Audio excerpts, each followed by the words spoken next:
Dubai के शेख समुद्र में 5 किलोमीटर तक फैला एक ऐसा आइलैंड बनवा रहे थे जो समुद्र की खतरनाक लहरों को रोककर बनाया जाना था। दुबई के शेख ने जो सुहाना ख्वाब देखा था वो इंजीनियर और वर्कर के लिए घिनौना ख्वाब साबित हुआ। आखिर कैसे बनाए गए आइलैंड और इंजीनियर को किन किन मुश्किलों का सामना करना पड़ा, आइए जानते हैं आज की इस वीडियो में। 5.5 kilometers into the Arabian Gulf lies the most audacious engineering project the world has ever seen. Palm Jumeirah is so built only from sand and rock, threatened by earthquakes, violent storms and erosion from the sea. It's remarkable that Palm Jumeirah exists at all. If God had wanted an island in the shape of a palm tree in the ocean, he'd have put one here. Engineers must race against time and battle constantly with the forces of nature. This is a megastructure they thought could never be built. जब palm island का design किया गया तो इस palm island को समुद्र की खतरनाक लहरों से बचाने के लिए इंजीनियर ने जब आउटर वॉल बनाने का फैसला किया गया तो उसके लिए 99 लाख टन पत्थर कहां से अरेंज किए गए, जिन पत्थरों को समुद्र में डालकर ये आउटर आइलैंड बनाया जा रहा था। उनमें से अगर एक भी पत्थर सही पोजीशन में नहीं रखा जाता तो आइलैंड किसी भी वक्त तबाही का निशाना बन सकता था। ये चेक करने के लिए वर्कर 30 मीटर पानी के नीचे जाते, हर एक पत्थर की पोजीशन चेक करके ओके का सिग्नल देते। 6 महीने गुजरे थे और इंजीनियर ने 4 किमी लंबा ब्रेक वाटर बना लिया था और 7 किमी लंबा ब्रेक वाटर अभी भी बनना बाकी था। दुबई के प्रिंस शेख मोहम्मद बिन राशिद अल मक्तूम ने इंजीनियर टीम को यह आइलैंड बनाने के लिए सिर्फ 2.5 साल दिए थे और इंजीनियर टीम के पास सिर्फ अब 21 महीने बाकी बचे थे, जिसमें से ये ब्रेक वाटर भी कंप्लीट करना था और साथ में पाम आइलैंड भी बनाना था। इंजीनियर एक ऐसे जाल में फंस चुके थे जिससे निकलने के लिए उनको अपनी प्लानिंग चेंज करनी पड़ी। इस चैलेंज से निपटने के लिए इंजीनियर टीम ने एक फैसला किया कि दोनों आइलैंड की कंस्ट्रक्शन एक साथ चलेगी, यानी जैसे जैसे ब्रेक वाटर बनता जाएगा उसी हिस्से के अंदर पाम आइलैंड को भी साथ साथ बनाना होगा। आइलैंड बनाने के लिए 94 मिलियन क्यूबिक रेत चाहिए था।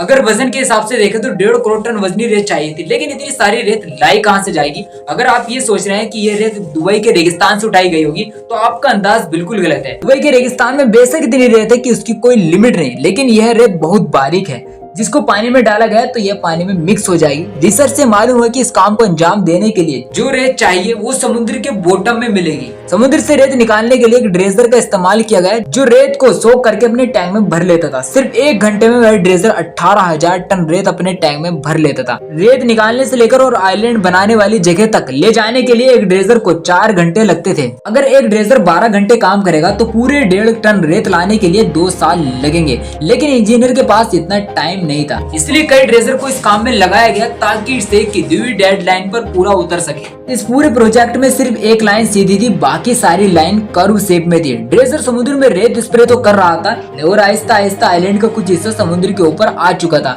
जो शेप बनाना चाह रहे थे वह बन भी रहा था या नहीं।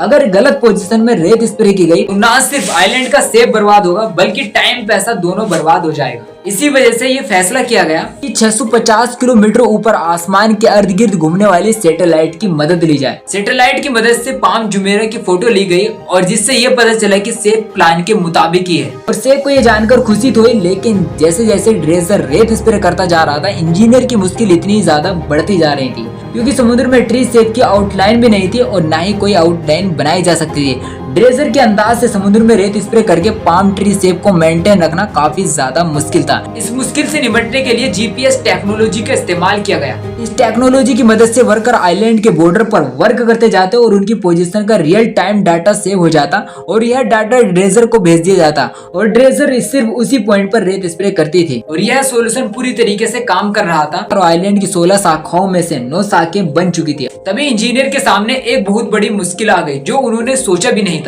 ब्रेक वाटर जिसको समुद्र की खतरनाक लहरों को रोकने के लिए बनाया जा रहा था उसने अपना काम दिखाना शुरू कर दिया था। वह लहरों को अच्छी तरह से रोक रहा था। अब आइलैंड के अंदर पानी का बहाव कम हो चुका था, यानी जो पानी आइलैंड की अधूनी साइड पर था वो एक ही जगह खड़ा होकर मैला बदबूदार होने लगा था। यह एक ऐसा मसला था अगर अभी कोई सोल्यूशन न निकाला गया तो इस बात का पूरा चांस था कि शेख का ये प्रोजेक्ट पूरी तरह से फ्लॉप हो जाएगा। इंजीनियर ने सोचा कि कुछ तो ऐसा करना होगा जिससे आइलैंड के अधूनी साइड से पानी चलता रहे और खराब भी ना हो। खुशकिस्मती से से इंजीनियर को एक अच्छा सोल्यूशन मिल गया और यह फैसला किया गया कि ब्रेक वाटर को 2 साइडों से तोड़कर वहाँ ब्रिज बनाया जाए, ताकि एक साइड से पानी का प्रेशर अंदर जाए और दूसरी साइड से बाहर निकल जाए। यह सोल्यूशन आखिरकार काम कर गया और पूरे 2 हफ्ते के बाद आइलैंड के अंदरूनी साइड पर बदबूदार पानी आहिस्ता आहिस्ता बाहर निकल गया।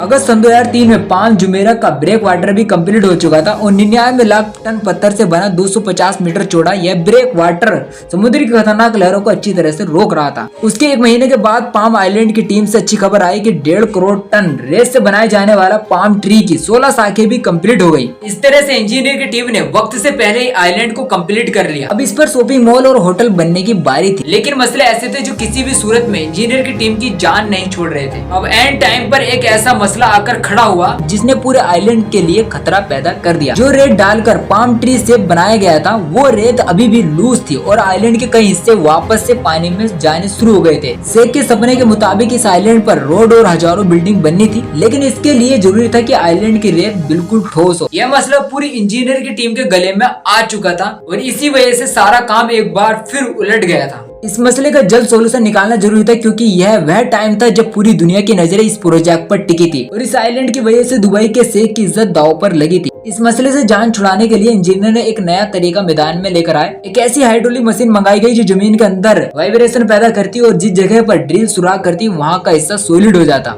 और यह एक्सपेरिमेंट पूरी तरीके से कामयाब हो चुका था। अब इस तरह के 2.5 लाख से भी ज्यादा सुराख करके 5 किलोमीटर तक फैले पूरे आइलैंड को ठोस बना लिया गया था। जिस आइलैंड को बनने में 7 साल का वक्त लगना था, 40,000 वर्करों की मदद से सिर्फ 3 साल में ही उसको कंप्लीट करके एक वर्ल्ड रिकॉर्ड बना दिया था। जनवरी 2009 में सारी बिल्डिंग बनाने के बाद पहली बार पाम जुमेरा पब्लिक के लिए ओपन कर दी गई। उम्मीद है कि आपको ये वीडियो अच्छी लगेगी और उम्मीद ये भी है कि आप इस वीडियो को लाइक, शेयर और चैनल को सब्सक्राइब जरूर करेंगे। मिलते हैं आपसे एक और न्यू वीडियो में।